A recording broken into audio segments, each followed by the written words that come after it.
It's Hunter and Tanner with Top Point Outdoors.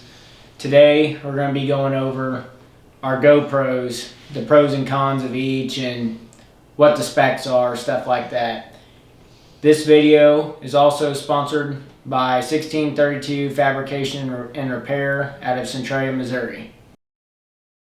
So I'm going to get into comparing the GoPros. So the Hero 8 is a little bit smaller in size, as you can see here. And I'm going to read a couple things about the Hero 8 offline, basically just your normal things about it. So the Hero 8 brand, obviously, it's a GoPro. The model name is a Hero 8 Black. The special feature is waterproof and time-lapse. The video capture resolution is 4K. It's Bluetooth, has image stabilization. Zoom type, digital zoom, 1x optical zoom, MP4 video capture format, and maximum, what was that, focal length? Yeah, focal length. Focal length. Different. But for now, I want to pull up a video from Christian shed hunting. He was filming with the Hero 8, and we'll show you that video quality and how it looks right now. Boom, baby! I just went back into this higher stem count cover, and do you all see it over there?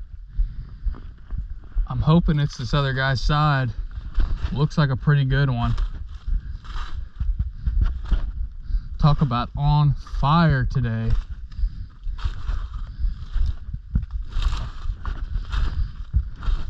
There it is. That's a different buck. Look at that. Boom. Number 2. I am pumped. Whoo! Talk about a much better day.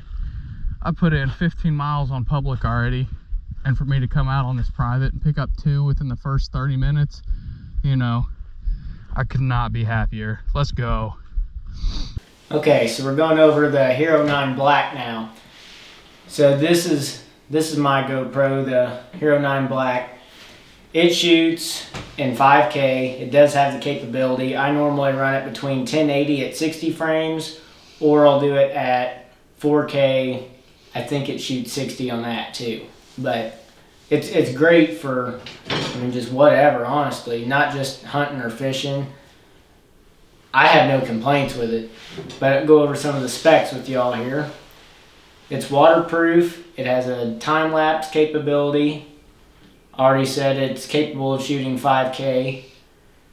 It has a Bluetooth capability as well, which the GoPro has the Quick app, and you're able to pull it up and you can change settings in your GoPro, or you can record or whatever, and you can actually remotely make your GoPro record off of your phone. So that's a nice feature. I've used it a few times. Yeah, so like what he just said, I'm actually filming with the Hero 8, and there's Joe and Tristan behind the scenes. We're watching it from the phone, and I'm able to control it with the phone. So just to sum up that a little bit more for you guys. Yep, and it's got the Hyper Smooth, which it's an image stabilization, so you're able to, it's not as shaky, you know, so so if it's strapped to your chest or whatever, it's not bouncing around, and it's not as shaky of footage, it's a lot cleaner. So I guess we'll go into some footage from the Hero 9 now. Yeah, that's a little bow too.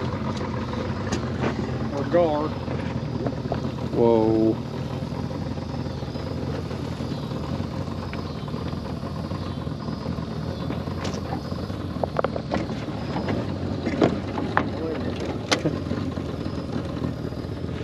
Don't worry about it. Little flathead. Baby flathead. Flatheads are biting. Damn, he swallowed the hook. Damn near. Okay, so now that you've seen that video, we're going to kind of go into differences and maybe why one's better than the other for different situations. So, you know, we're looking at all the information here, and what do you think is the biggest difference between the two? Very minor things like the Hyper Smooth, you know, yours, the 8 has the 2.0 and the 9 has a 3.0. You know, the 9 shoots 5K, or it has the capability, but a lot of the time, you know, for a situation like what we're doing where there's a lot of action potentially, you know, like a moving or running animal or something like that, we normally shoot a resolution that's more higher frames per second. So like 4K at 60 or 1080 at 60 or something like that instead. That way it's just, you know, if we have to slow-mo something or whatever, it's a lot smoother of a transition. Yeah, and kind of going off that, if you're a person that like has a YouTube channel like us and we have multiple different types of cameras, and you're just wanting a second angle like put it on your shotgun or your bow or up in the tree filming a hunter or something, I would just go with your typical GoPro like the 8. I wouldn't recommend going any lower than the 8 because then you can't change out the batteries. You got to charge. It's an internal battery, so that's a little bit more iffy to deal with. Now the Hero 9 and the Hero 10, which we haven't even talked about, which the Hero 10 is even better than the Hero 9. Yeah, it just came out not that long ago. Yeah, I mean it just came out and they're great. We'd love to get our hands on one of those too. But back to what I was saying, the Hero 9, if you're just using a GoPro for all of your filming, I suggest getting the Hero 9 because A, it has a screen back here so you can see what you're filming, and a screen right here so you can also see what you're filming. The Hero 8 does have a screen here, but it just shows you the time and what you're filming, like how long, and the battery percentage. So, in my opinion, I would probably, if I had to buy it again and had the options, if I had the bundle deal like Hunter had, I'd buy the 9. If I just went out and going to buy a GoPro, I'd buy GoPro. I would probably buy the 8. Now, a couple years from now, when there's more different, I don't know. But if you're looking to get a GoPro, I would just go ahead and get the 8. Yeah. Just if you're just wanting a GoPro. And now we're gonna put both the videos side by side that you guys just watched, where you guys can get a better comparison of those videos. Boom, baby! I just went back into this higher stem count cover, and you all see it over there? I'm hoping it's this other guy's side. Looks like a pretty good one. Talk about on fire today.